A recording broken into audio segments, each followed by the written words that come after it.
Hey, comic book collectors, do you want to protect what you collect? Do you hate when your comic books slide around in your short box, or you need to turn them sideways just so they don't bend or fall over? Well, look no further than Sidekick Supplies. Their product fits firmly inside your comic box, so you don't need to worry. And not only is their product made in the USA, but also ships free directly to your doorstep. Check out our sponsor, Sidekick Supplies, at sidekicksupplies.com and use the code Comic-Con15 for 15% off your purchase. Believe me, you'll be ordering more than one. Welcome to the one and only Comic-Con Podcast, your podcast for comic book news, reviews, and comic community drama, with your hosts, Nemesis Prime and Milton the Manimal. Are you listening? And that's the last time I'm going to deal with that person from the community. Let's just say that. Yeah. Sorry, man. That guy sucks, dude. Yeah, he definitely does. Welcome back to the Comic-Con Podcast, everybody. Season 4, episode 37. Recording this on September the 12th of 2024. Holy shit. I'm just pushing the months ahead. It's where it's been. Well, a rough day for me. So we are here. We are ready to go. We have a guest in-house as well. We have a ton of community questions. Some good Marvel articles to talk about for comics, and maybe we'll talk about some trailer that just dropped today as well. So back from his many escapades in Latveria, we have our man Milton the Manimal. How are you? Good, man. Yeah, I went back home to Kansas City for about 10 days. I was able to kind of had a work thing there, and I was able to turn it into a little vacation over the Labor Day weekend. Got to spend like 10, 11 days or so with the family out there. So it was awesome, dude. Weather was perfect. Definitely feeling homesick for Kansas City, man. Definitely kind of trying to figure out how to get back there long term. But yeah, a lot of fun, great trip. Missed the comic book stuff though. I mean, honestly, like 10 days of no comics, it's torture. It's a little bit of torture. I'm kind of like, oh, what's going on, dude? I haven't read anything in like 10 days. This sucks. And I was too busy to try to like read anything online or anything like that. So, but yeah, you were doing your work stuff, so that's cool. Yeah.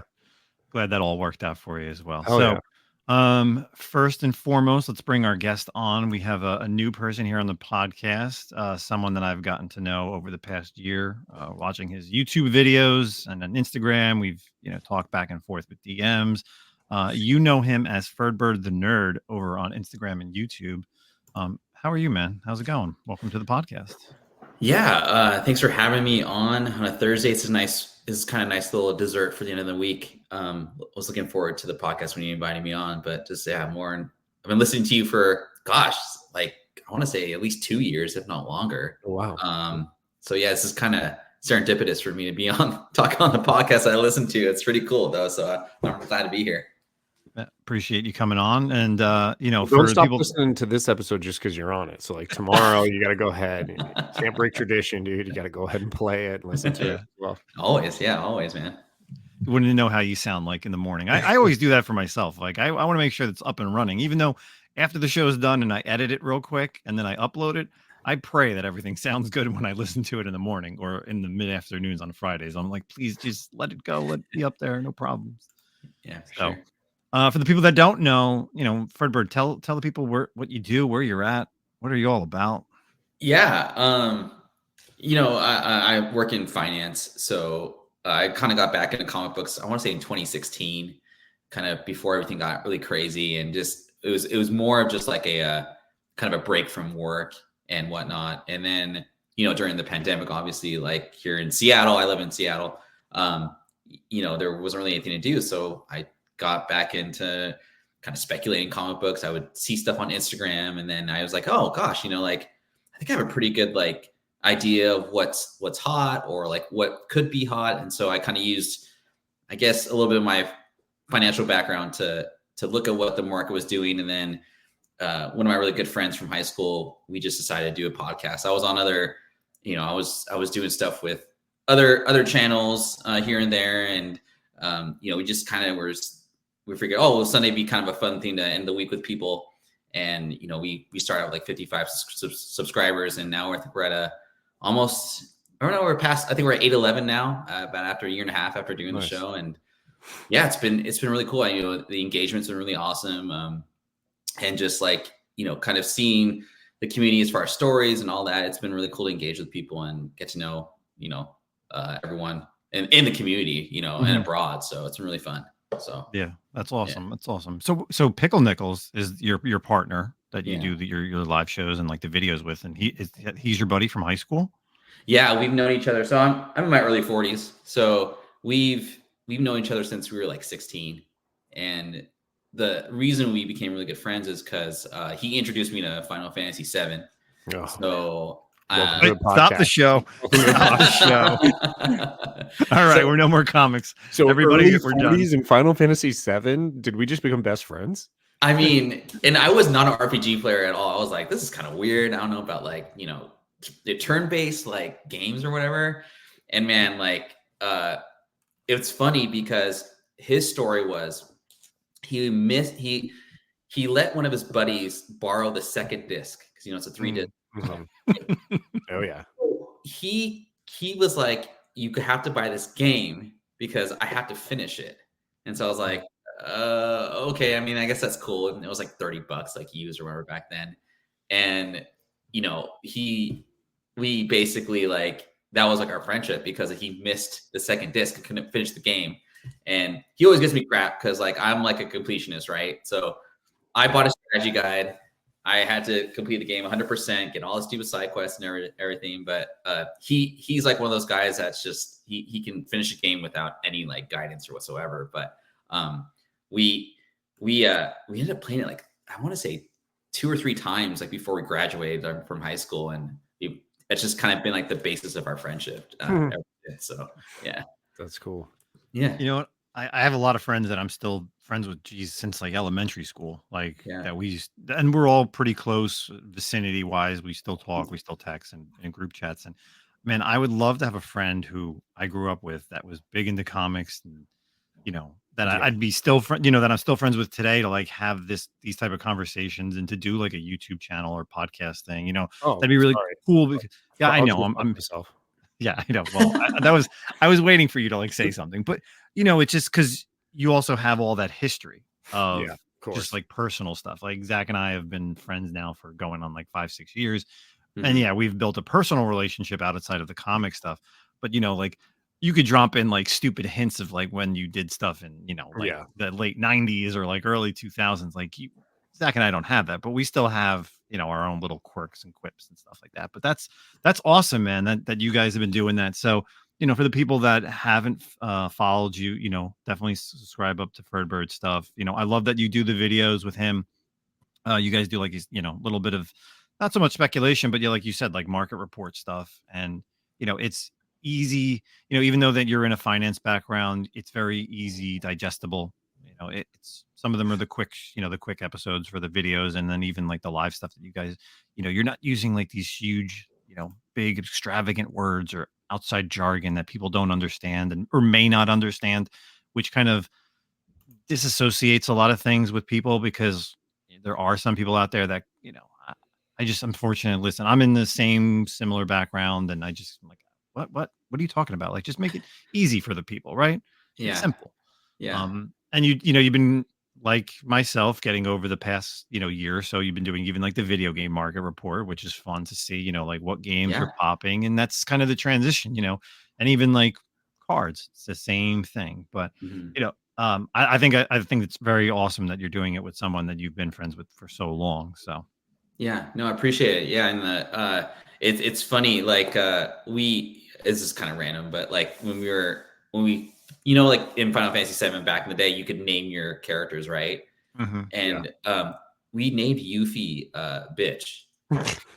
And so we were playing the game. There's a bunch of people in the background while we're playing, and every single time they're like, "Hey, bitch," blah blah blah blah blah, and we were just stupid 17-year-old kids just thought it was the funniest thing ever. And to this day, he still brings that up to me every once in a while. But like, hey, remember when we named Yuffie Bitch? And like, I was like, oh yeah. And we look like a bunch of like stupid teenage kid boys, But yeah, it's the video game stuff though, man. I think Nemesis, like you and I, we've really, I think we've become kind of more, I guess we've interacted a lot more based off that. I feel like comic books are great. Like, I mean, I think that's always going to be first and foremost, like my first passion, but I gravitate towards the video games so much just because like my nieces and nephews and like my wife's children are also into that genre, and it's really hard to get them into comic books, but for whatever reason, you know, they love video games. And so I kind of like,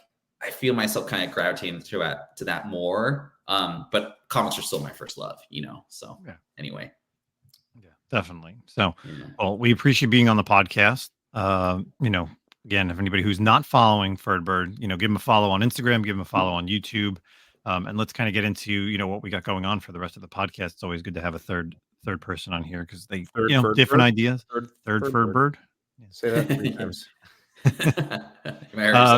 So first and foremost, let's get into some of the community stuff. So we do have a upcoming couple things, of course. King Kong show. You all know that Zach and I were set up earlier this year at the King Kong show in March. They do have a cool, it's called a Trick or Trade. It's not going to be more of a setup show. It's going to just be a cool hangout community show here in the tri-state area. So October 5th at the Ye Old Ratskeller in Cranford, New Jersey. It's a little local bar here. Actually, it's close by me. I've known it for many, many years. So our buddy Greg, MTG Comics, is putting that on, the King Kong show. So it's Saturday, April 5th. I think it's from like 12 to 3. So, you know, come on by. It's 3 hours. There's a comic book shop that's in this town, and there's other comic shops that are local. So if you're, you know, if you're driving from far away, you know that you could definitely, you know, hit up a couple shops while you're in that area.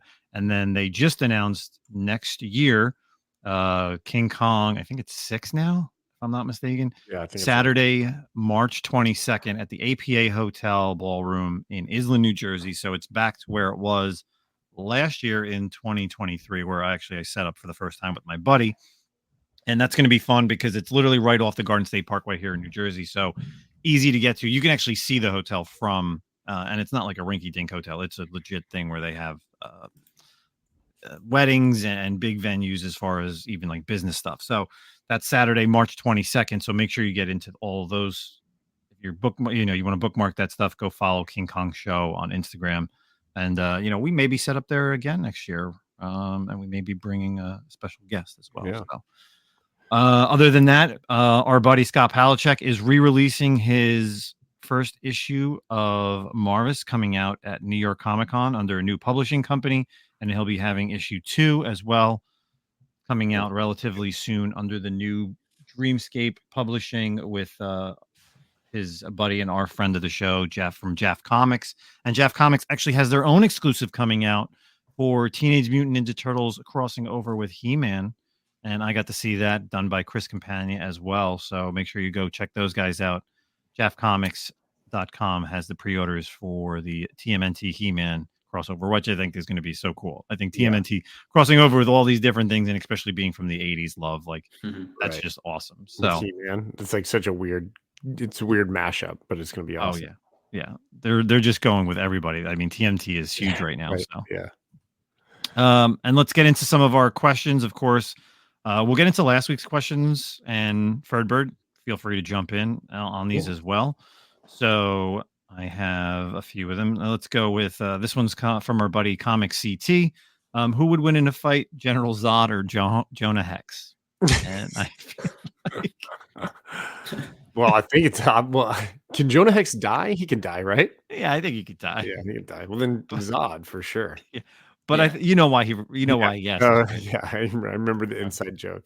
Okay, so for people that don't know, the inside joke is, of course, you got Zach over there from Texas with his cowboy hat from wearing it all Terrificon weekend, and all of a sudden the inside joke is that I look like General Zod. Which, hey, that's cool as hell. I'll take that, right? Yeah, hell yeah. I'll take that. General Zod from the original Superman. Yeah, the original one. Yeah. So not Michael Terrence Stamp. So I'll take that, Neil before Prime. I'll take that any day. I'm gonna get stickers made that say that, so don't copyright. I'm not too happy about the Jonah Hex just because I was wearing a cowboy hat. That guy's pretty hideous, man. Like, so I don't know. There better not be a slight on my looks here, just maybe the cowboy hat, but okay. Yeah, so and it's a horrible movie. But next up, this one's definitely perfect for all three of us. This is from our buddy Justin No Good Comics. So aside from Marvel and DC, which publisher has been your favorite over the last 6 months? Zach, you want to kick us off? Sure. I mean, honestly, I feel like Image is knocking it out of the park right now. Everything they got going on with like, oh my gosh, Rook Exodus, Geiger, Red Coat, all that universe and all that. And then, I mean, I've been loving the Massive Verse as well. I just really feel like these little shared universes that they're doing and they've kind of like popped up with have been extremely strong right now. I'm loving, honestly, I feel like there's not an Image title that I'm reading that I don't love. Like even the smaller ones like Local Man, I enjoy Local Man so much. It's just so quirky and like awesome. And then the flip around issue, like you flip it over and there's like a little mini issue in the back, like which is like all 90s. It's just so cool. But yeah, dude, I think far and away Image Comics is having a hell of a year, hell of a past 2 years, I guess. Since shit, dude, we're almost done with this year. I know. You just realized that. Oh damn! I was still kind of feeling like it was like springtime, man. Yeah. Almost October. Yeah. Oh yeah, man. Ferdbird, what about you? What have you been liking over the past 6 months as far as a publisher? What do you think's one of your favorites? No, yeah, definitely. To kind of piggyback on Zach, I'm really digging, the Energon universe. Dude, I didn't even mention that. Yeah. It's our Discord, we were talking about, in the beginning of the year, like what was going to be like the go-to kind of books to read. And, the discussion was, the new Ultimate Spider-Man book. And I think it was like some Avengers title and whatnot. But a majority of us were like, no, let's give the Energon universe a shot. And we're actually kind of reading that as kind of like a group of people. We're all reading it kind of together. And so I have every single issue of the Energon universe. So I'm really digging that for sure. And I would honestly say that's my favorite like comic book universe to read right now. It's really good right now. Yeah. It's good stuff.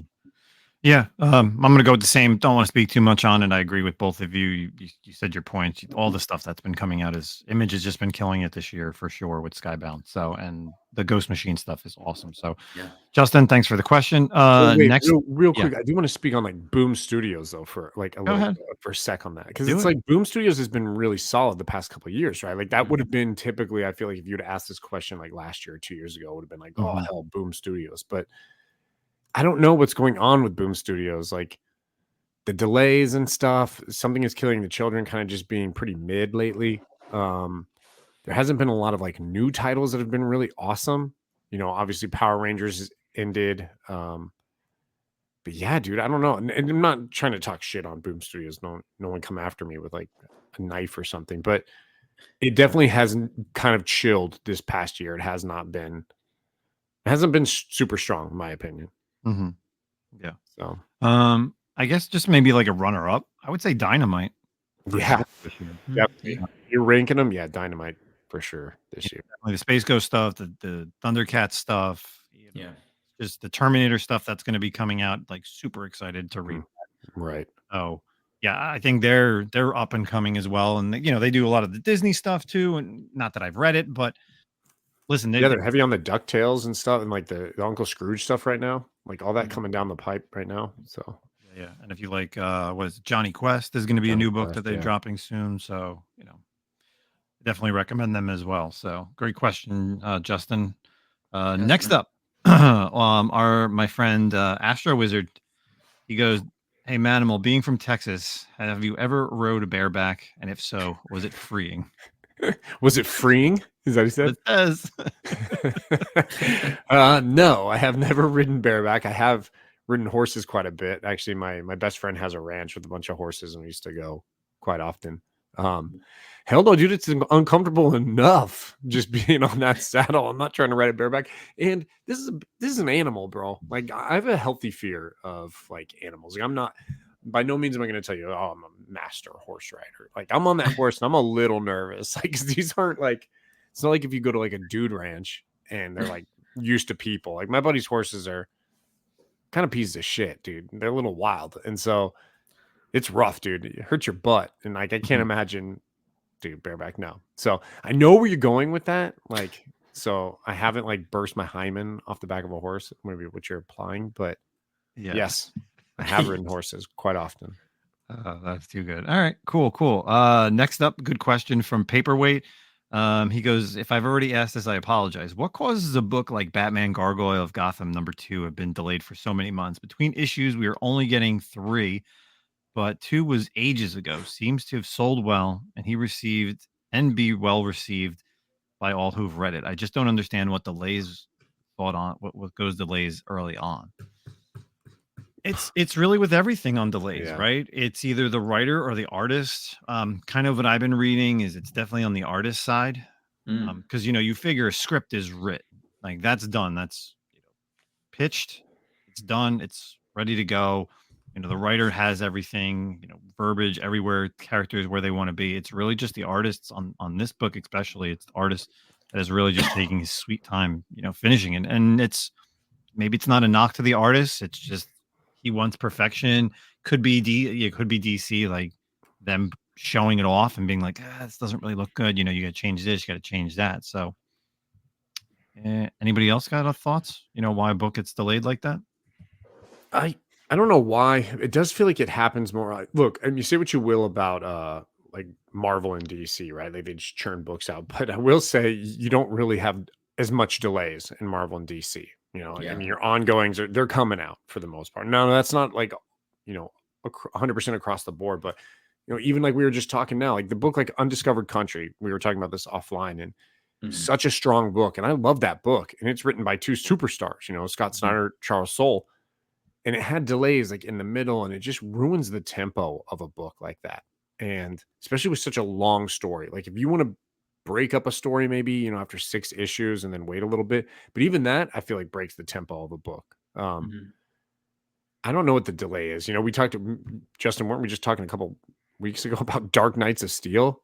Like how that was so awesome. And then issues like 10, 11, and 12 were like 4 months apart or something. And obviously that was DC. So I don't know, man. It can really kill a book and a momentum when that stuff happens. It sucks. Bird? Yeah, I mean, the only one I can really think of, and this is like 20 years ago, but it actually kind of happened a little bit ago as well. Battle Chasers. I mean, that was like one of the worst all, I would say all time, but like from memory in general. But yeah, I think you're right. It just, the artists that's at least from what I've experienced of titles that have been delayed, it always seems like there's issues with the artist, not so much the writer. So yeah. I mean, remember when and we've talked about it because it happened during our podcast years. Last Ronin, right? Like that was a book that took forever to come out with a few issues. Like, just finish it. It's not that hard. It shouldn't be that hard, but because that had, like you said, the momentum was there from issue 1 on, and it just the delays to get to the other issues, and then like, hey, let's throw out the director's cut because we're just waiting forever. So it feels like you're waiting for George R.R. Martin here on some of these books. Like, what the hell's going on? The other one that just a vicious circle, which is just got optioned recently, and those first 2 issues came out, and obviously that's magazine format, so it's a little different. And you have Lieber Mayho doing the art there, but the first 2 issues, see, it makes no sense when you get like issues 1 and 2, and they're on like a pretty reasonable schedule, right? It's like 1 month, maybe even 2 months apart or something, and then it was like 8 months for the 3rd and last issue. It's like, wait, this book still exists? Like, it's wild. It sucks, dude. It sucks as a reader because then you have to go back and reread, and you have to do it again. Not to say that sucks, but I don't know, man. It's just it's not fresh in your mind like the monthly books or bi-weekly books that come out, especially from Marvel and DC. Like what's going on, and even for the most part, if it's a built world, it's easy to know, right? Like, indie titles are and especially like indie, like especially like Something Is Killing the Children, or like Saga, like these big titles, they'll do 5 issues, then they typically take like a month off. Trade will come out for those past 5 issues, and then they'll come back. But when you're taking off 6, 7, 8 months, I can't remember what happened in the last issue. I don't remember the characters, and if somebody died or some crazy pandemic happened or whatever, right. I'm like, let's go back to that last story arc and let's read it. So I think like Nice House by the Lake, right? That was like, even towards the end there, it struggled to be on time as well. Yeah. And then like you said, Justin, I mean, like you can miss a book of the X-Men. You always can pick it up like 4 months later and be like, oh, well, yeah, it's X-Men universe. I know where they're at. Like, I know what's going on. But like the characters are, who they're looking at. But like a book, like, for example, Nice House by the Lake, you're looking at the characters written, and I'm like, I don't know that dude's name. It's like Bill or Bob or John. It's not like the Wolverine or something cool, and they all kind of look the same. They're all like people. And so that like with those independent titles like that, it's like, damn, who the hell is that guy? And sometimes I just read and I'm like, I don't know who that dude is. I barely remember from the last one. You try to pick up context clues, right? Like, yeah. So yeah, dude, it can really hurt the flow and the momentum. Yeah, absolutely. Fun. All right. Next question from our buddy Wookiee Fanatic, far on the West Coast, kind of close by you. Cool. Ferdbird. He goes, question for you guys. Do you guys think Disney is going to start moving away from live action Marvel and Star Wars shows? I feel Disney Plus subs are geared more to children's content along with old content.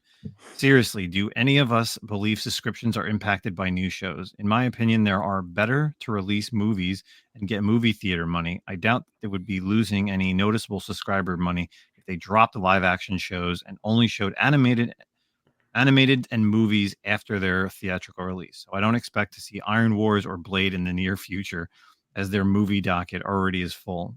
I'm with you. I want to see a Young Avengers series or movie. Yeah, I definitely want to do the Young Avengers thing. So, what do you think, Ferdbird? Do you think that Disney Plus should start moving away from this stuff and just doing the series, and kind of like once movies or shows are done, like, hey, just drop them onto Disney Plus instead of coming out with stuff on Disney Plus? Yeah, I mean, it's a great question and a great, something I think that's bugged a lot of people lately, especially. I think the big problem with the Disney Plus shows is they're only 6-7 episodes. And so you don't it has to be, you have to have every single episode hit. And if one or two doesn't, it lose viewership, whether it's Star Wars, whether it's whatever live action, right? So I think the problem is, one, they're spending too much money for whatever reason on these 6-episode movies essentially. And then two, they're not having enough episodes to develop the characters, or they're not giving enough time to mess up on something, right? I enjoy the movies a lot more than the shows anyway. And yeah, I think it'd be better just to focus more on the movies than these 6-episode extended movies. You know what I mean? So I agree. I think the cartoons make more sense for Disney Plus versus live action, personally. So yeah. Zach, thoughts? Yeah, I mean, I pretty much agree with what Ferd's saying there too.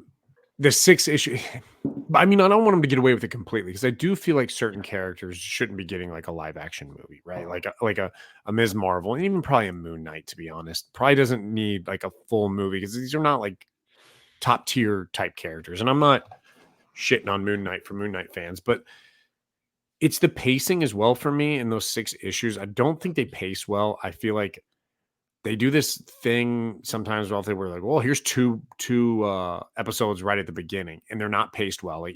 The first episode is what the hell just happened there, And then the second, the pacing's always jacked up in these 6-issue series. For me, I'm glad they moved back, right? From when they initially did it, there were so many shows churning out, and they kind of pulled that back. Let's just do 2 or 3. I'm okay with them pulling back even further in 1 or 2. But they just need to have better quality, man. And that's across the board with Marvel and Star Wars and Indiana Jones. I'm not sure what Disney's put out recently that I can actually say damn, that was good. What can anyone think? Honestly, you guys right now, can you think of something that came out live action that you were okay, that was pretty awesome recently? I know people are screaming Loki season 2, but was really Loki season 2 that good until the very end? That's what we all waited for, Yeah, I don't know. I wasn't crazy about it. I didn't dislike it. I just was it's just whatever. The Star Wars stuff doesn't really hit. It hits for the fans in general. Yeah, Ahsoka was cool. Was it absolutely mind melting? No. Rogue One is still, I think, the best thing that they've done. Andor You know, was cool. Andor was cool because it's different. yeah. Mhm. For sure. But I yeah, think I the don't know. problem is they need to do less of a filler issue, a filler episode, and just, cut it to 5, right? If you cut it to like 4 or 5 episodes and make them 40 or 45 minutes long, then it's like, okay, because it's like, that in 1 month you're going to watch this show and it's going to be over. When Mhm. you have to draw out some of these series to have like a filler or to really just expand on stuff that isn't necessary, that's what kills the momentum of a lot of these Yeah. series. Hmm. So if you can get it done in the same time frame that you would have gotten in like a 2-hour movie done in a series a little bit longer, yeah, then it's well worth it. But trying to just push out episodes just to get people to watch, that's the problem. Is people will just sign up for a month and just binge everything and then just cancel. Like, What Yeah. if they did like a format like, and I bring this up because this is the one I think of the most, but like, we're all early 40s. You remember like the made for TV movies, right? And the one that I always think about because one, it's like my favorite, and was It, right? And it Oh my came out gosh, I was about to say it. right, dude, for sure, right? It's like part one and Yeah. part two, so you could Yeah. do like, and they were each 2 hours, roughly, a little Mhm. bit less, well, 2 hours with the commercials, whatever. You could put out Ms. Marvel, 4 hours total screen time. You get one episode in October, one episode in December, part one, part two, or even do it like 4 months apart or something. A 2 hour type movie, cliffhanger in the middle, and then finished two episodes or whatever, like 2 hours long. Like that's a pretty decent format where there's no filler, it's moving, there's a good cliffhanger, make you come back, or Yeah. But yeah, I agree with you, Justin. Usually, what is it? Episode like 3 and 4, or 4 and 5, or kind of like, maybe like 4 for sure is always usually like a throwaway episode on these 6-issue series. yeah, it always just doesn't. It's unnecessary, and they've done Always it like a even in Star flashback Wars. too. Yeah, Like, well, it's that's like a main flashback thing. 4. Yeah. That's right. Yeah. So Yeah. I just want to add something real quick too. Like, I mean, so specific to Disney, right? Like HBO, I feel has like the formula for a 10 episode series. Yeah. Cause I don't know what the difference is. Maybe it's just because they stick to Better what's writers. written. Yeah. I don't know. Yeah, because you're right. House of Dragons, like all the Game of Thrones stuff. Mhm. If you watch Warrior. any of the True Detective, Oh my gosh. Yeah. and then dude, we got Penguin this week. I mean, bro, I I can't wait to forgot. see the pacing on that too. So, Yeah. That'd be great. or next week, I mean, I guess. Yeah. But yeah, a lot of good Interesting. stuff. So, Wookie, appreciate the question as well. We do have a few more, but we'll save those for next week. Kind of want to get into some stuff tonight. So let's start into our comic reads. We got 3 people here. We got some fun books. And of course, I don't know if everybody's drinking this evening, but this week's comics and beers, I have this week, 21st Amendment Brewery. I have Hell or High Watermelon, a 4.9 ounce watermelon wheat beer that I'm gonna kick off this evening. So that is what's brought to you by for our comics and beers. So guest Mr. Ferdbird, what are you reading? What's some stuff that you're reading, whether old, new, people should be checking out? What do you got? Yeah, I guess I gotta do all 3. So I've been consistently reading like the Energon universe, like I talked about earlier. Really, I mean, every book is just fun. I think they've done a good job with kind of retelling. It reminds me of the original Ultimate Universe, like in the early 2000s. Which is, I think that's why I like it so much. I've been reading an omnibus of Invincible. So I just wanted to read it. I got it for my birthday a few months ago, and so I've been reading that. And where are you at on that? Because I tried to read Invincible, and I was in a conversation with somebody, and I said, I was like, listen, I just can't get past the art. Like, I'm not a big Otley fan. I'm tough. Yeah, I don't mind Otley. I'm on like the 3rd issue, so I'm not even that far into it because it's like a bedtime. Yeah. Yep. But trying to get into that. And I mean, I always do this on my show sometimes too. Another classic kind of book that I try and reread every year is probably The Darkness. I mean, it's an early Top Cow Silvestri. Yep. Oh, yeah. It does a couple Yeah. things for me, nostalgia, and I don't think there's anything like it out there that I can kind of compare it to. So yeah, that's what I'm reading lately, and it's been cool. I've kind of lowered my subscription lately. So, but it's good. It's very fulfilling for sure. So Nice. Yeah.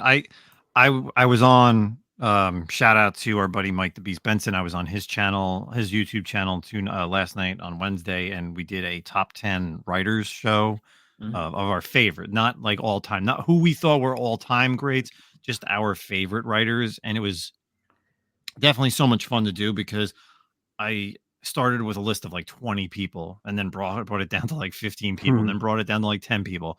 And then I was just like, oh, I took people on and off and just switched them around. And as I was doing this, and even last night as I was on the show, I'm like, now I want to go back and I want to read certain things from some of these writers. Like I had, of course, Zach will know, like I had Kieran Gillen up there, I had Rick Remender, and those guys, and like Charles Soule and Jeff Johns, and there's just so many older titles that I haven't read in a really long time that I really want to go back and, maybe I'll get the omnibus or maybe I'll get the trade because they just put out so much good stuff.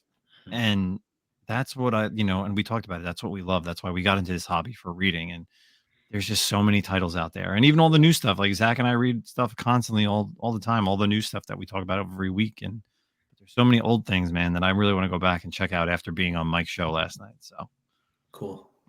Yeah. Zach, what about you? What do you got for reads? Man, so there was a lot of good stuff that came out. I'll try to keep it quick. The Penguin ended last week. Did you talk about that at all last week? No, I did not. Okay. So that was a really strong run, man. I mean, honestly, when they announced the Penguin was getting his own kind of like ongoing, like I guess it's more of like a maxi series, 12 issues. I remember being like, really, the Penguin, like an ongoing? But Tom King is great, and I really enjoyed it. I liked the way the story flowed. I liked the way they told it and the relationship between Penguin and Batman, and even kind of like retconning a little bit of like the lore between the two of them. Yeah. I thought it was really, really well done. On the reverse, as I like say good things about Tom King, I kind of like to shit on it as well. Animal Pound, dude, that sucked. I did not like Animal Pound. Did you listen to me talk last week about it or no? No, I didn't. I heard it. Okay. Yeah. I want to hear what you said then. Oh, okay. I didn't like it. I thought like it all, not a political person, and it was clearly political. And then this last issue was extremely political, like, I mean, it was really obvious, like the Trump comparisons and stuff like that. And it's just like blatant. And, I know he had to put those little disclaimer in the front and kind of, and of course he doesn't see the future, or maybe he does. I don't know. Maybe it's a big conspiracy. Who knows? But like the kind of bad taste as well. In some of that aspect, but and this isn't like a Republican or Democrat pro thing. I just don't like politics. And I thought it was boring, honestly. Like, even after issue 2, I think I was trying to pretend like I liked it, like, or trying to convince myself, like, oh, this is cool. And I was like, this kind of sucks, dude. And yeah, I didn't like it. So I'm glad it's over. So yeah, I since you didn't listen to last week's episode, since you weren't on, and I said the same thing. I said, oh, really? Okay. The moment I opened up the first page and you read that, like, this is I knew it was going to happen. Yeah. Like, how did you feel? Like, didn't that verbiage or that little blurb of this was written before July of this year, didn't like immediately put something in your head? Like, oh, dude, now I'm going to have to think immediately. I was like, oh God, dude, what's going to happen? Right. And then like, it could have been fine, except then like the dialogue and the way the bulldog or whatever the hell that dog was, like, talked, it was clearly Trump, right? Like he clearly made that dog talk like Trump. And like, you could have just had it like be political in general, and then not like characterize your animals as specific. I just like, whatever, dude, like, dumb. But anyway, so I had to bring up that because I enjoyed Penguin, hated Animal Pound. Yeah. 2 Tom King books. 2 Tom King books, yeah. And I was like, oh wow, this one's really good. Oh wow, this one sucks. The X-Men stuff, real quick, I'll just take them all in like a pack. Obviously, you had the Uncanny number 2, X-Men, I think 3 since last time we talked, Wolverine 1. I thought there was another one that came out that I read. But I really enjoyed them, and I loved the little extra. Oh, the Exceptional X-Men. That was the other one with Kitty Pryde. I love the little bonus stuff that showed up, and I'm still a big QR code fan. Like, shout out to Gabe, my boy, but he hates the QR codes, man. I enjoy them. I loved how Exceptional X-Men, you got Bobby Drake kind of sitting and Iceman sitting in like a bus depot, so where he's at, like something's coming with him. Wolverine's issue was awesome. I love when they brought back Cyber. Like, Cyber's really such a cool looking villain, right? Like, there's a lot you could do with him. And then, of course, the end with Lady Deathstrike. So I think the X-Men stuff's really good, and I'm enjoying that quite a bit. What did you think of the new X-Men, well, like the New Mutants in Uncanny this week with the Outliers? I guess that's what they're calling So them. Like, they seemed cool. and... They seemed cool. Yeah, man. Okay, you know what? We already talked about the Animal Pound, so I'm just gonna speak my mind. I was waiting for one of them, and they didn't do it. But I literally was waiting because you just know they can't stop. They can't stop from doing it. I was waiting for one of them to acknowledge themselves as being homosexual, right? Or being like some kind of LGBTQ. Like, okay, here's 5 of them. There's no way one of them's not. Mm-hmm. And it didn't get thrown. It didn't come out. And that's fine. Like, I preface this by saying I don't care that one of them is, but it's just so like trope now. I feel like with Marvel to be doing this, like, that 1% of the population shows up in like the Marvel comics, like as like damn near 20% of the population. But strange numbers. But I liked them. They seemed cool. I'm interested in their powers. I like that one of them's not a mutant. I'm very interested in how that plays out. Yeah, she's cool with the horse. Yeah, like what's her deal? Like and I kind of like how they didn't really explain their powers either. Like one of them had like a watch that it almost seemed like was it just me, or like was her power like, it was almost like she downloaded a skill set for like a minute, right? Like she was like, oh, exceptional fighting skills or something. And she had like that. Yeah. Like, or maybe she has like a timer of how long she can use it. Yeah. That's kind of the vibe I got for that character. Then one dude was like, the Japanese dude was like speaking to dead or something, which is kind of cool. Dream shader or something like Dream that. Dream killer. Yeah. Something like Dream Eater. Yeah. I think. And then there was like a strong man, I don't know. The dude who kind of like decked Logan. Yeah, I thought it was cool. I thought the power sets were cool. I'm interested in seeing more. So I know you're not a big X-Men guy, but 2 things I liked about that issue was, one, I like how we saw Siren, right? I thought that was cool. I like how you see other mutants kind of like trapped, but then at the very end, the girl who's like bringing the mutants in, they call her Sarah, and I'm wondering if that's Marrow. Kind of has like Marrow vibes. Like something went wrong with her. But I thought it was weird they called her Sarah. Okay. I was like, damn, okay, this kind of looks like Marrow, if like Marrow had been like jacked up. Yeah. Okay. So I don't know. We'll see. But yeah. Other than that, man, I think that's kind of Thundercats was cool. Damn it, I know I read some other books that I really liked. But you go ahead. Maybe I'll just chime in on them if you. All right. So, Ain't No Grave 5. Oh finished. Yeah. Good. Good stuff with the Scotty Young. Yeah. Unexpected ending. Like, just last page was just pretty wild. But overall great storyline with Ryder.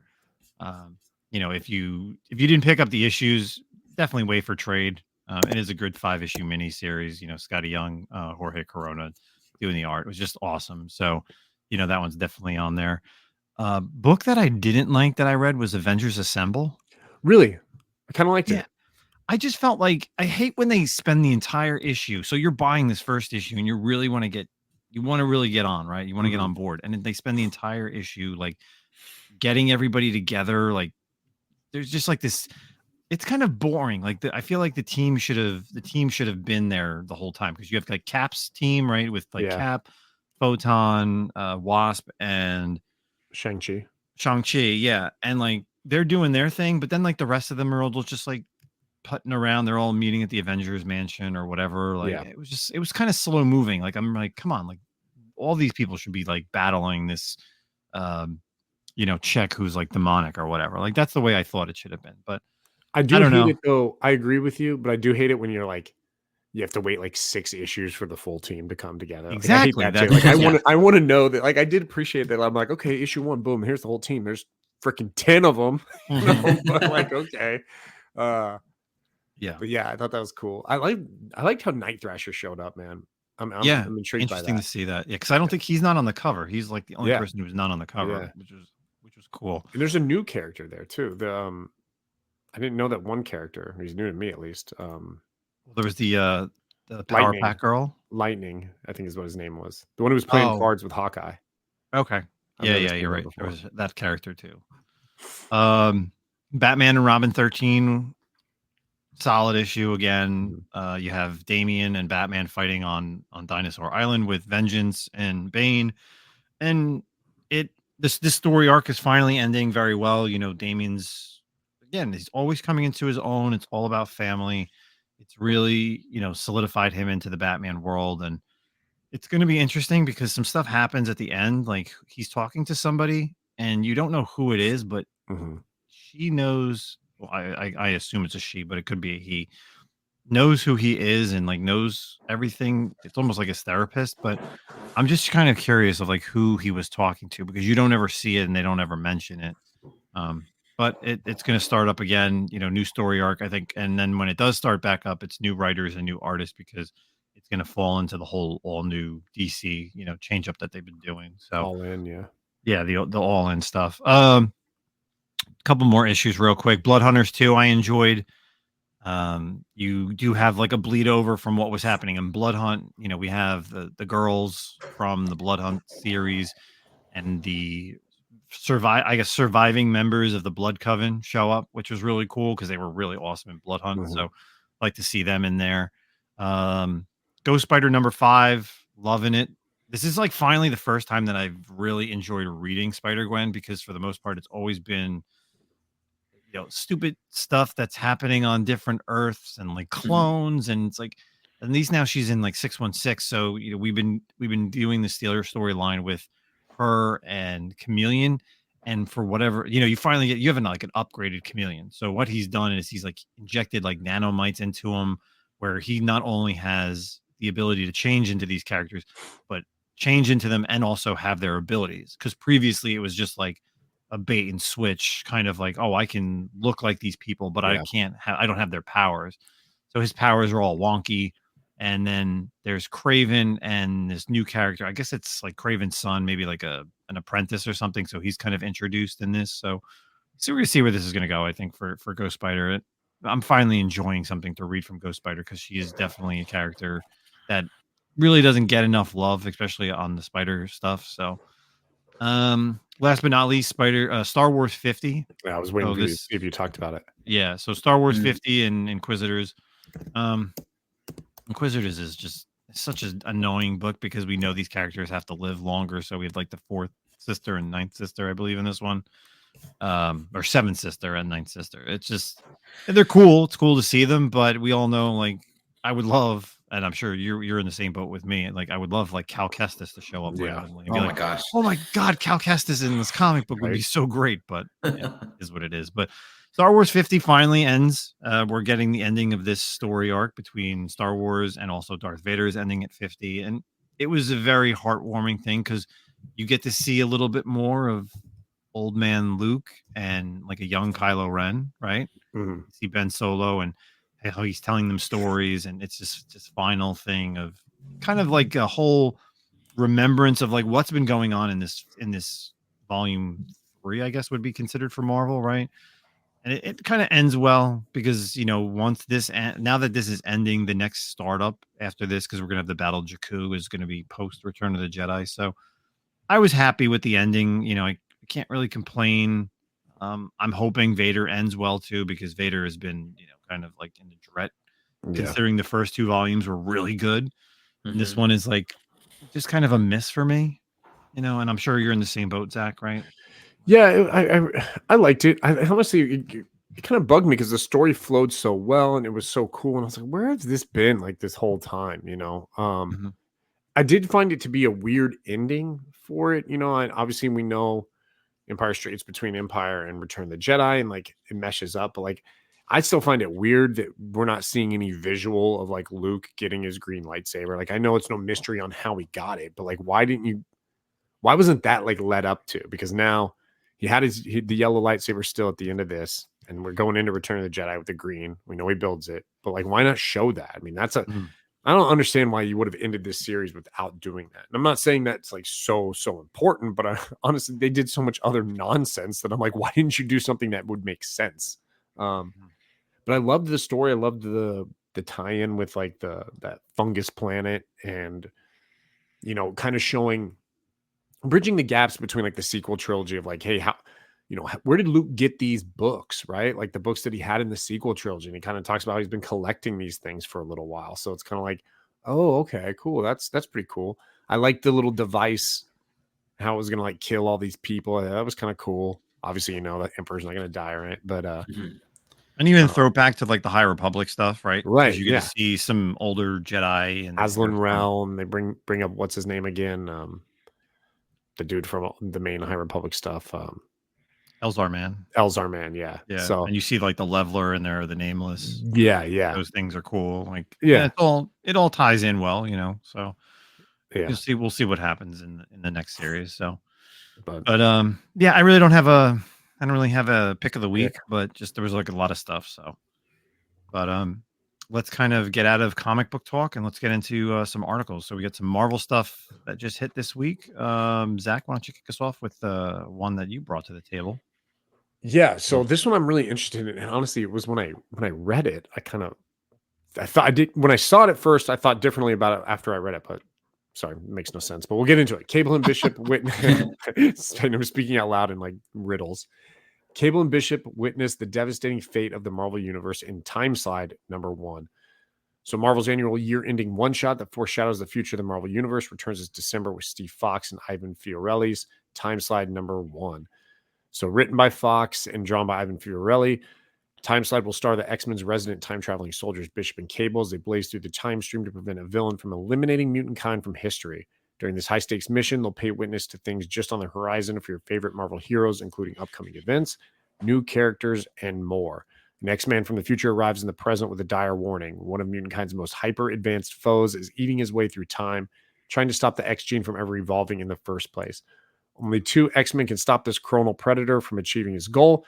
If they can tolerate working together long enough, join Bishop and Cable on a trip through futures past, present, and beyond. So, super pumped about this. I love Bishop and Cable. I think they're 2 amazing characters, you know, and obviously with the whole Hope Summers thing, there's a lot of antagonism between the 2 in the history, which makes it so much cooler too, between both of them. We recently saw them in Children of the Vault, kind of like buddy cop together as well, which was pretty good. So I'm pumped about this. I'm wondering, you know, I don't know. I was trying to think at first, I thought maybe it was going to be like Trevor Fitzroy was going to be the villain here. Time traveler, classic Bishop villain. But now I'm thinking about as I read, maybe it's John Sublime when it says like he's trying to stop the X gene from evolving, but I don't know. I'm interested to see who this hyper advanced foe is. But the thing I found interesting about this article was I didn't realize that this was taking the place of Timeless, right? That we've been getting every year. Yep. And Timeless has been Kang generated, but now we know Kang's a no-no, right? So I didn't realize they were switching this over until I read the article and I was like, oh, damn. Okay. So, I mean, Jonathan Major screwed written version of Kang too in the comics. Like he's getting written out, dude. So, that's kind of wild to me. But yeah, I don't know. What are your thoughts, Ferd? Yeah, I really enjoyed Children of the Vault. He was actually that character group was introduced by Trey. I'm sure you guys know who Trey is, but he's a comic book podcaster and good friend of mine. And I really enjoyed Bishop and Cable in the Children of the Vault series. That was only 4 issues, which was kind of sad to me. But yeah, I mean, like you said, Zach, like I also do enjoy the time traveling duo of those 2 and like kind of their story arcs with the cartoon growing up as a kid. And, you know, most recently X-Men 97, I thought they were really cool characters that were written to the cartoon. So, yeah, 100% down for it. And yeah, it's kind of funny that, you know, like you said, like they're taking over the Timeless kind of like, you know, crazy. Yeah, it just kind of, it makes me laugh a little bit. But yeah, it's cool. It's good stuff. I love the cover too, has the classic, like, I love it. Just Bishop has like his classic uniform with like the red bandana, and even Cable looks like classic 90s. Like I love the looks, man. I think they're awesome. Yeah. I'm sure we're gonna get some cool variants for these, like different versions of them, like throughout the years would be cool. Like I always love the what's the new X-Men series that was like with kind of like the introduction of Hope. What was that storyline? Zach, you know it very well. Oh, Messiah Complex? Yes, Messiah Complex. Like that time frame, Cable. Yes. I love that. Dude. Awesome. One of the best periods of X-Men ever. Yeah, a lot of good stuff was in that. That's a series I'd love to go back and read. Oh, it's so good. Yeah. Messiah Complex, get into like the Uncanny X-Force stuff, like I mean, that's all the good stuff. Messiah War. Oh man. Now I got them right back behind me. Now you make me want to bring the hardcovers down. I was gonna ask. Who is it behind you? They're there, bro. They're there. Yeah. Yeah, that's good stuff. Nice, cool. So that's over from Marvel.com. On sale in December. Sorry, I don't think. December. Yeah. That's actually it's crazy. So it says On December Christmas. 25th. Yeah, No way. odd. Yeah. Like, No shops open, bro. like it's a little weird. So I guess that means December 25th on a Wednesday. So you're gonna have to all get your comics on a Thursday, I guess, right? Yeah.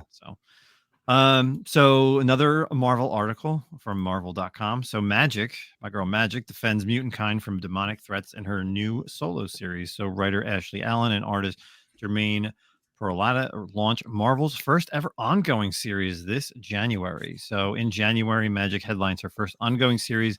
The X-Men's resident sorcerer will unleash her soul sword, spells, and dark sides against mystical threats targeting the mutant community. Magik will be written by rising star Ashley Allen, who wrote the character earlier this year in X-Men Bloodhunt Magik, and drawn by acclaimed artist Jermaine Peralta, known as his recent work on the Black Panther and last year's Loki series. So from Colossus's kid sister to New Mutant, Elena Rasputin has climbed the ranks over the years to become the fiercest X-Men of them all, and her long overdue solo adventures will soon see her tap into the mystical expertise and unique mutant magic like never before. So this is really interesting because all of a sudden we're getting a lot of these mutants that never had solo series, right? We get the Jean Grey stuff right now. You're gonna get Magik. Storm's got her stuff going as well. So this is gonna be some really cool stuff. Like I'm super excited because Magik had many like crappy limited series, like when she was a kid, right? Like the first limited series of Magik was just like she was still teetering on that in between of like limbo, and that's kind of how it introduced her with like the Dark Child stuff. But man, now she's come like full force, being with the Strange Academy stuff and what's going on, and just like X-Men in general. Like I cannot wait to see more of a background of this character, more full fledged, because New Mutants is always a good title for her. It's always put her on a team, but now to have her in a solo run, like I'm excited for this. What are your thoughts, Zach? They've gone really heavy. I mean, you look at like the X-Men solo series that's come out, and they're really targeting like the female X-Men. I mean, so and that should tell you something. And it's what I've been saying for years as well. Like everyone talks about, we need more female representation in comic books. Like, the X-Men have been killing it with females since Jump Street, bro. So, I mean, look at all the ongoing. It's Magik. I mean, some of these are limited though. Like Mystique has a 4-issue coming out. Dazzler has a 4-issue coming out. Storm has hers. I think Phoenix is ongoing. Besides Wolverine, I don't think there's any male solo X-Men titles currently. Yeah, nothing. X-Men's never been, besides Wolverine, really, and like Cable, I guess. X-Men's never really been like a solo title like superhero team. They're not typically like the Caps and the Iron Man who have their ongoings like that. They typically don't have any long ongoing. Even Nightcrawler, Gambit have had like mini series that really only go like 20 issues or something like that. But I think it's cool. I was surprised to see it's an ongoing, which tells me it's going to be longer than, like I said, like Mystique and the Dazzler series coming out. But Magik's awesome. They really beefed her up over the years. And I think we both talked about how the Bloodhunt Magik issue was like one of our favorites of the tie-ins. Yeah. The writer, I don't know anything about her outside of that, but I'm like, cool, man. Hell yeah. Yeah. She's quoted as saying, Magik is a character with an incredible background surrounded by darkness and mystery. Additionally, she's visually spectacular in all her versions, and I personally love Chris Belushio's design. I really enjoy. Chris Pichalo, dude. He's the shit, dude. I really enjoy drawing action scenes as well as emotionally driven scenes. And Ashley Allen writes a super intriguing script, and it's true, right? Like the Blood Hunt was just emotionally cool, but also badass at the same time. So I'm excited to see exactly where they're going to go with Elena. So, what about you, Ferdbird? What do you think? Yeah, I mean, it's just kind of funny. I see her at cosplay a lot more than I'm just surprised by that because she's not really like a full like a Jubilee or like a Rogue or something like that. But I think the reason why she is cosplay is because of the New Mutants movie back in 2018, which I really thought was underrated, right? Yes, so it was such a good movie. Yeah. So I wonder if Marvel, this is like kind of putting feelers out there. They're like, oh, if people gravitate towards this, this new Magic, series. Will she come back to the big screen? I don't know. I'm not really gonna speculate on that, but it makes sense to do a miniseries for her because she's like the Strange Academy Magic was like so well written. I love the way that she was kind of like, well, she's still like kind of young at heart, and she's not like a like a Doctor Strange kind of like leader, but she's kind of like I don't know, you'd call her like the teacher's aide to like magic, I guess. Yeah. But I liked that role of what she kind of represented in the Strange Academy, and I think that gravitates towards like younger readers personally. So I'm definitely and the cover that was on the article. I mean, it's J. Scott Campbell. I mean, obviously, of course, right? But that sword just like it was awesome. I like that. I think when Chris did her in the Uncanny X-Men series, like reintroduced her with that costume, was like, yo, this is badass. Yeah. When they did the New Mutants Dead Soul series, like, and she went back to that classic costume, just more mature because she's older. I was like, I really like this design way better. So I'm glad giving her a Buster sword too. Like, come on, it's like perfect. Yeah. She's great. So that's it for the comic book articles, and we of course got to talk about it real quick. The latest trailer for Venom just dropped. I mean, I'm in multiple group chats. Ferdbird's in one of them with me, and then obviously Zach's in another one with me, and everybody's just talking about it. So confirmed today with the release of the latest trailer is Norman Reedus is going to be playing Null. Is it confirmed? Confirmed? I heard that's not confirmed. The Norman Reedus part. Ferdbird, what do you got? Do you think it's confirmed enough where everyone's? I mean, a lot of people have been saying it, and it's all over the web. I mean, I feel like I woke up to those text messages this morning, just like what just happened? I mean, that's from what I've heard. Like that's what I've read as well. But it's so early in the game. I guess I don't know if it's been confirmed, but those sources that did tweet, Instagram, Reddit, I don't know. They all seem pretty, I won't say reputable, but correct in when they report this type of stuff. So, yeah. So, what did you think of the trailer, real quick, before we round out the show? Are you really the Venom Last Dance? What are we thinking for this final thing? We saw those first trailers. We knew the symbiotes were coming, just as like I don't know what was happening when they're just going to bring all the symbiotes here to this Earth, but now it's kind of what's been said in the trailer is they're fleeing because of somebody, the creator known as Null.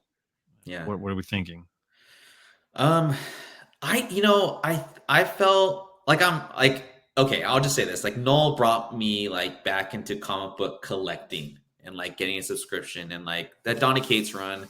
However you feel about him, like, I mean, he was that was like peak for me, like comic book reading, right?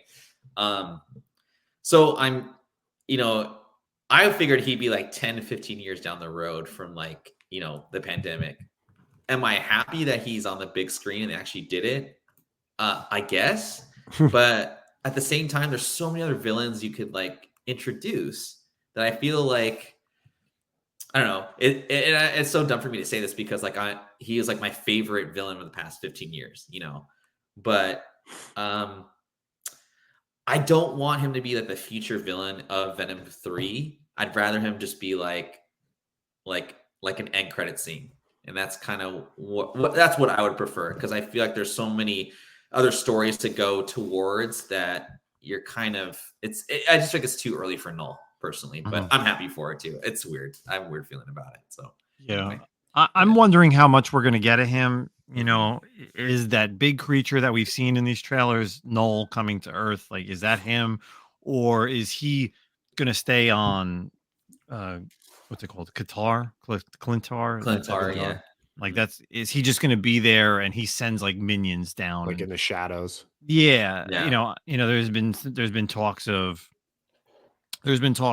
well, maybe this is like a Avengers level ending threat, and let's open up him to the Avengers in the MCU. You know, he'll go into another world, because if you remember, and this is, I don't know if it's going to really happen, but you think about it at the end of Venom 2, you know, Eddie's on the 616 universe or MCU universe, and a little sliver stays there, right, when he gets sent back. So will that end up making Null think about, hey, there's other Earths, or there's other worlds in general, and that's going to bring him to the MCU, right?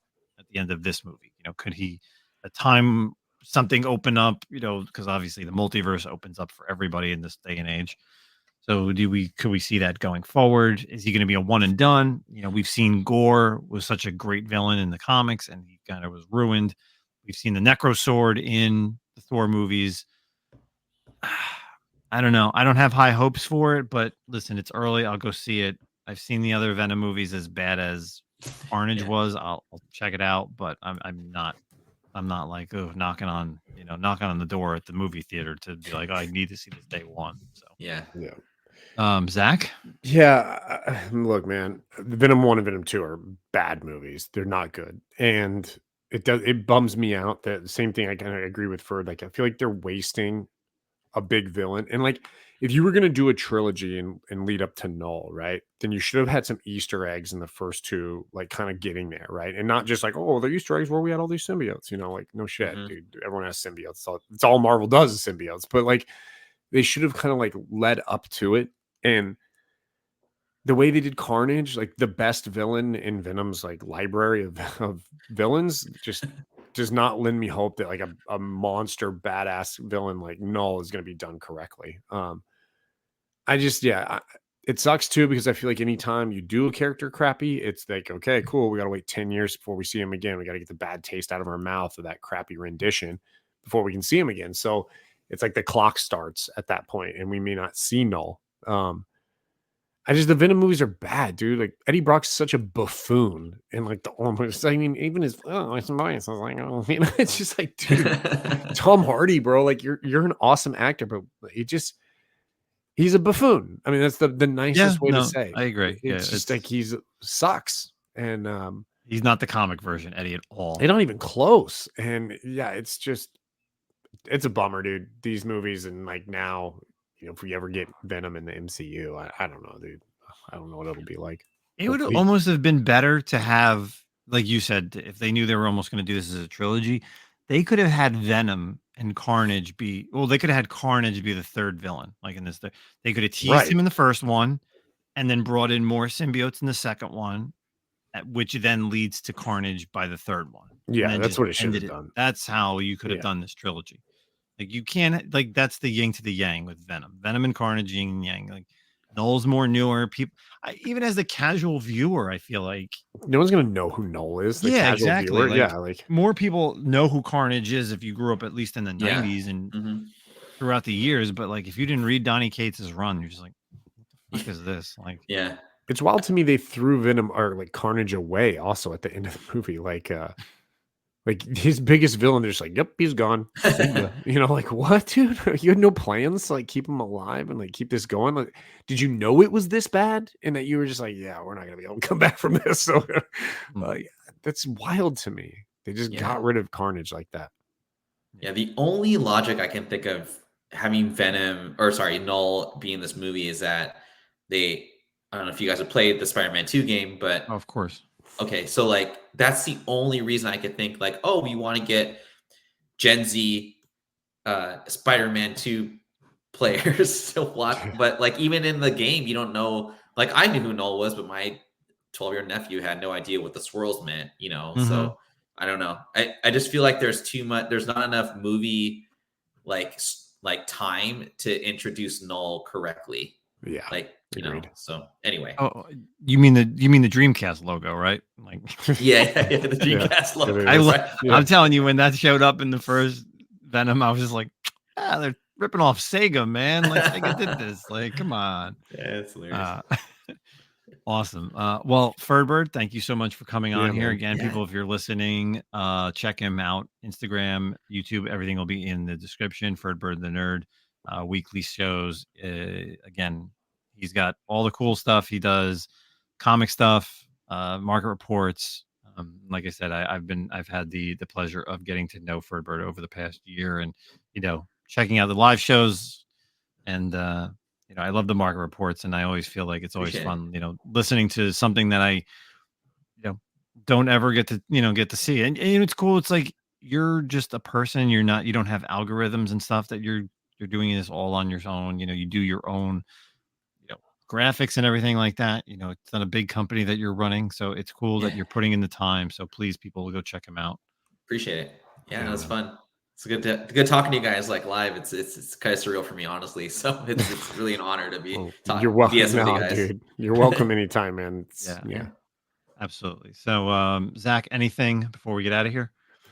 No, just Baltimore Comic-Con next week. So if you'll be around, Justin and I will be there. I don't know what we're going to do. We decide what we're going to do. We still haven't figured out what we're going to do for our episode next week.